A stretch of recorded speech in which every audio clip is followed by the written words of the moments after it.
Un museu d'art sacre no és només una manera de recordar el passat, sinó una forma d'anunciar l'Evangeli, perquè la fe és creadora de cultura.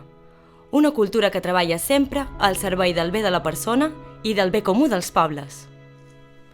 Així defineix el bisbe de Mallorca, Sebastià Taltabull, el nou Museu d'Art Sacre de Mallorca.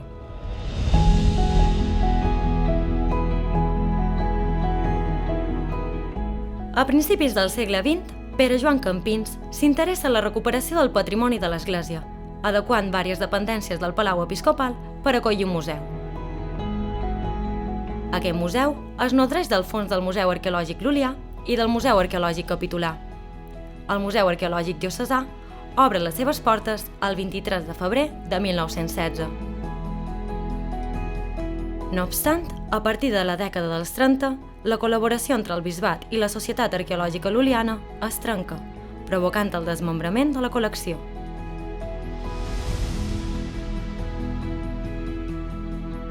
Anys després, el Museu Diocesà encapçala un nou projecte que engloba la resta dels museus eclesiàstics de l'illa, el Museu de l'Església de Mallorca, que s'inaugura el 1969.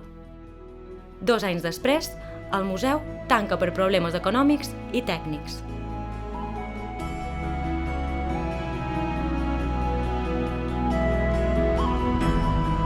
L'any 1998 s'emprèn una important reforma dins el museu, el qual obre el 2007, amb un nou discurs museològic i museogràfic.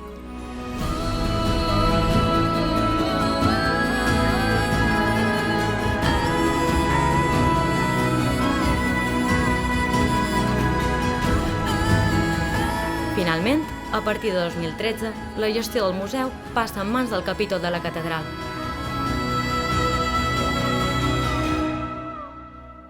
El 2020, el museu reobre les seves portes amb la voluntat d'esdevenir un espai catequètic i cultural, adaptat, social, dinàmic i participatiu. Un museu viu, proper i obert a tothom. Un museu fet per i per a tots.